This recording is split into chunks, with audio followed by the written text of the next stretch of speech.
Patrick, thank you for joining us. Thank you for having me. It's great to be here. Good morning, everybody.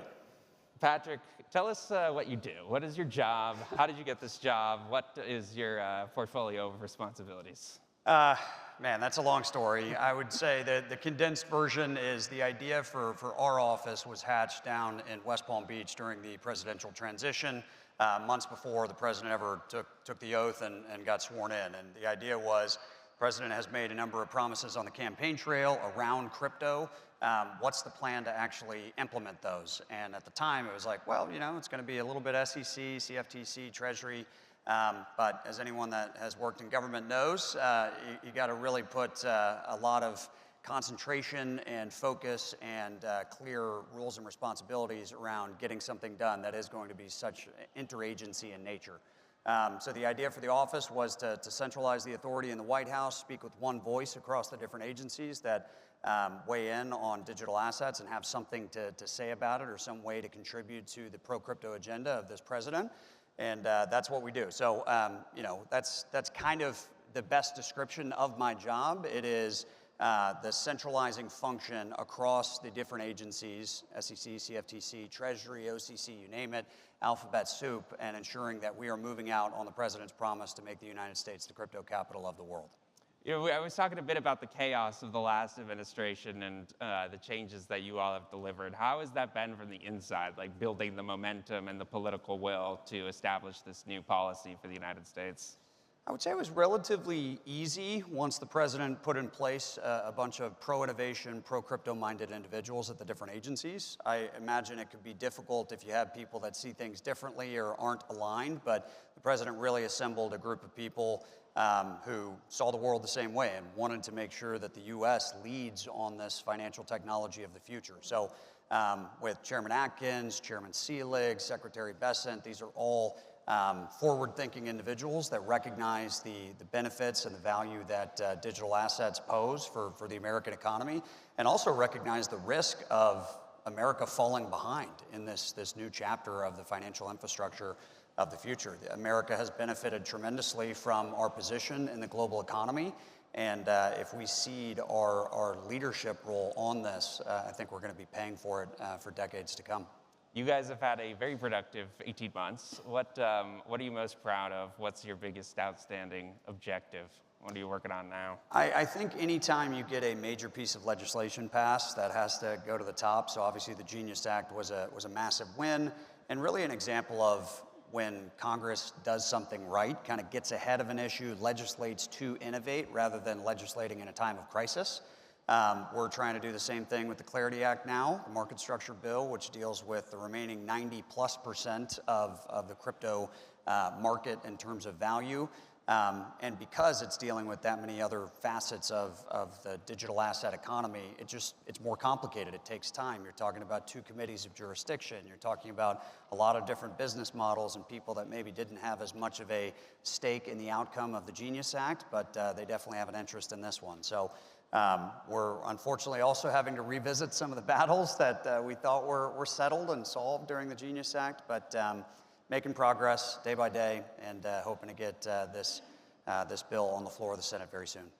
Why is Clarity so important? Like, what is the net of what it does for the folks in the room that may not be following it like we all are down in Washington?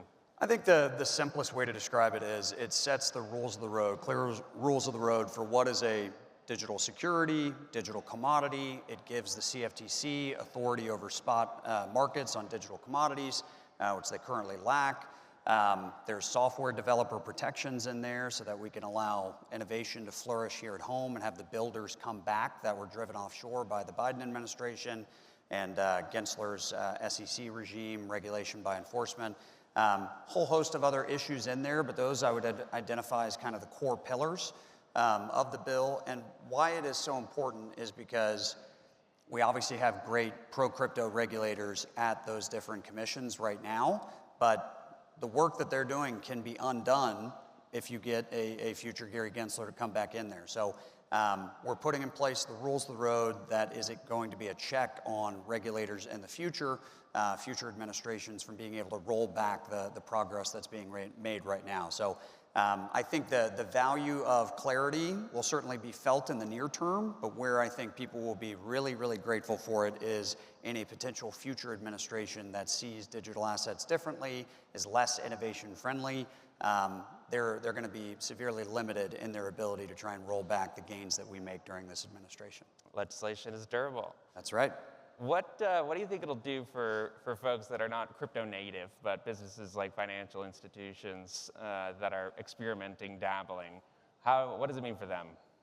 Well, I think it's a clear green light for them to get involved. It's also a bit of a wake-up call. This industry is here to stay. These assets are real. You need to figure out how to position your business to capitalize on them. We ultimately believe that this is going to be a net win for consumers and many businesses that can offer new products to their customers through all the advantages that come with digital assets and blockchain technology, lower cost, efficiency, accountability, transparency. So I think having a final word, definitive stamp of approval from the U.S. government can help an asset or can help an industry thrive. We've certainly seen that with stablecoins. Since the president came into office and the signing of the Genius Act, we've seen a tripling of the size of the stablecoin market. Many predictions are that that's going to continue to just increase into the future by orders of magnitude. We think that tokenization and some of these other areas that blockchain is applicable technology, it's going to experience a similar growth trajectory if we can get this bill passed into law. I completely agree. What are the areas that may need a little ironing out still? What's still on the docket? Dial back the clock 6 months ago, we had probably 12 or 15 issues that all felt intractable, unsolvable, two camps that had irreconcilable differences. We're down to call it 2 or 3 now. So we've had a steady march through a lot of these issues.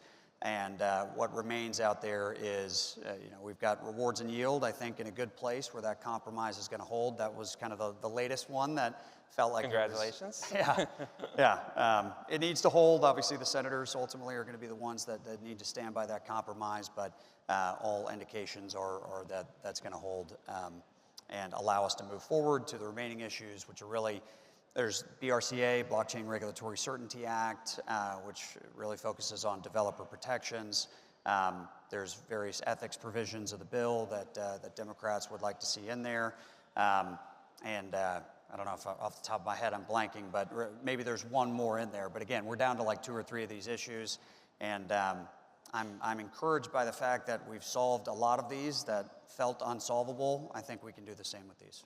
Why are developer protections important to the administration's innovation agenda? I think it's core to allowing technology to thrive. As someone's out there building the technology, if you tell them that what you're building, if somebody else uses that for ill, you can have liability for that now. It's going to make you think twice about building that product. And it's also going to, the people that still want to build it are going to go offshore, which is what we saw happen for the past 5 years. So we want to bring those builders back. We want that economy, that growth to happen here. And we ultimately believe, too, that the people that are concerned about illicit activity, you want the developers, the good faith actors here in America, because ultimately the industry is going to self-regulate, self-police, and the good faith actors in this space recognize that it does them no good for the industry to have a bad reputation or for bad actors to be in the space. We want people here, we want them building here, we want them helping us ultimately make this industry as without illicit activity as it possibly can be, and that happens when regulators and builders are in harmony with one another. How do you think about it in the context of the global environment and competition with near-peer competitors and the global environment? Is that something top of mind, or it's like we're gonna do our thing and see what happens? It certainly is. The president talks about this when he talks about crypto in general as, this is a market that someone is going to lead on. There is going to be someone setting the standards, and we want it to be us, not just to capture the economic activity and that comes from that, but the U.S. has been the standard setter for financial markets globally for decades, 100 years really at this point, and we want to maintain our leadership status. And if we fall behind, I do think that it would be devastating, might be too strong a word, but certainly very, very costly in terms of, you look at the 5G rollout, for example. The United States was not prepared for that, and we had to scramble to try and ultimately keep Huawei from dominating in that space. Similarly here, if we don't lead on this, then we're going to fall behind, and there will be cost associated with that. Have you seen that thesis of the U.S. being, I suppose, the market leader when it comes to financial regulation playing out internationally since the enactment of the Genius Act? We certainly get a lot of outreach from my counterparts in other countries, foreign economic ministers, central bankers, who are paying very close attention to what we're doing in the United States. They want to make sure that their regimes are compatible with them for reciprocity and other reasons, but also these products, you think about stablecoins, it's exporting the US dollar around the world. And with tokenization of real-world assets, a lot of those assets are going to be denominated in US currency. They're going to be tokenized products of American financial products. So they're paying very close attention. They want to make sure that as we feel the competition, they don't want to get left behind too much, and they want to make sure that their systems also allow their own domestic financial markets to coexist and thrive as well. You mentioned Huawei and physical infrastructure issues. I've heard you have a cool side hustle over at the Office of Strategic Capital at the Department of War. Can you tell us a little bit about that and your work over there and how it may interact with your crypto work? Sure. So over at OSC, the Office of Strategic Capital was created a few years ago and really got supercharged. When I took over as acting director in June of last year, we had $1 billion to lend to rebuild the defense industrial base. With the big, beautiful bill, that got plussed up pretty significantly to a $200 billion federal credit program balance sheet to rebuild the defense industrial base. What does that mean? There's 34 covered technology categories blessed by Congress for OSC to invest in, and all of them are rather broad. So as long as there's some kind of national security nexus, OSC can invest in it, but there has to be that national security hook. So we see that come up in the context of people that reach out seeking large amounts of funding for the build out of AI data centers, compute, what have you. So that would be the main area where there is going to be some overlap. Otherwise, there's a lot of critical minerals projects that OSC has funded. We've allocated about, I want to say, $5 or $6 billion at this point in time, with a pipeline with many tens of billions of dollars to go. So I get a lot of outreach from people, whether it's crypto related or AI related. Some of these companies, a lot of the Bitcoin miners, for example, have both operations, and I'm able to send them over to the right people at the DoD or DOW, to explore whether or not it makes sense for DOW to provide some of that funding for build-outs. And you were doing that before taking on the crypto portfolio, right? How did that happen? How did you get into the crypto side of the world? So the plan was, when Bo and I were fashioning the contours of the office, was that I was going to start over at the White House, and we were going to go from day one on crypto. And I ended up joining over at the Pentagon and detailing over to the White House. But what happened was, when I started over at the Pentagon, I ended up, along with a number of other politicals, getting pulled up to the front office of the undersecretariats there. So I served as the Deputy Undersecretary of Defense for Research and Engineering, which oversaw OSC, oversaw DARPA, oversaw the entire defense science and technology enterprise. So that delayed my detailing over to the White House by a few months. So I started detailing over last year, or I guess in 2025 in April as deputy to Bo, and then when he stepped out, I believe in July or August, that's when I took over full time. So it's been, when one has waxed, the other has waned, and I spend, call it 95% of my time over at the White House now. I was going to say, I don't know of any waning happening on the crypto policy side. Right, Seems to be a lot of waxing. Can you tell us a bit about what the admin is doing to implement the Genius Act and the plan there? Sure. So you've seen a number of rulemakings come out from Treasury and the OCC, implementing those various provisions, soliciting input from industry as they flesh out, what do these different provisions mean? People sometimes naively think when a bill gets passed, that's kind of the final word and that's it, and everyone just looks back to the law. But a lot of what Congress does is direct rulemakings to flesh out different provisions. So that's actively being done right now at the various agencies. FDIC also, I believe, just came out with their notice of proposed rulemaking very recently. So all of that is in flight. We get regular updates from the teams there on what those proposed rulemakings are going to look like.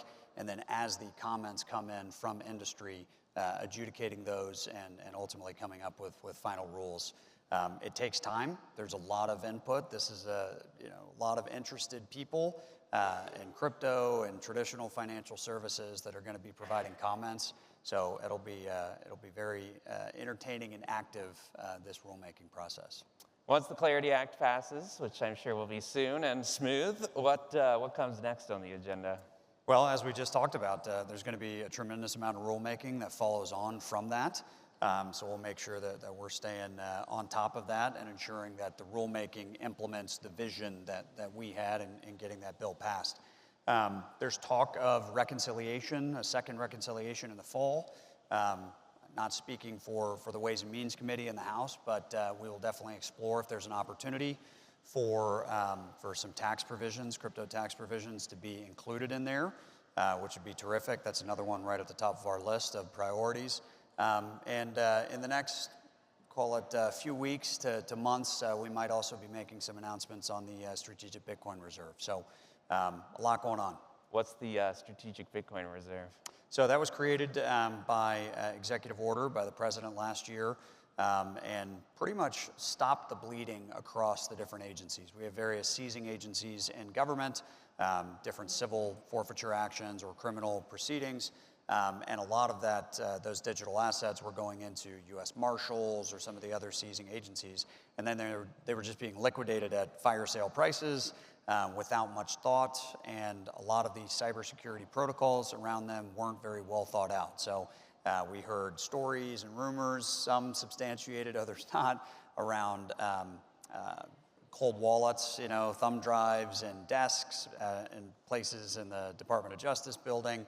Obviously not tip-top security. So the executive order said to all the agencies, stop liquidating these assets, do a proper accounting of these, and then let's figure out ways to potentially add crypto to the United States' balance sheet.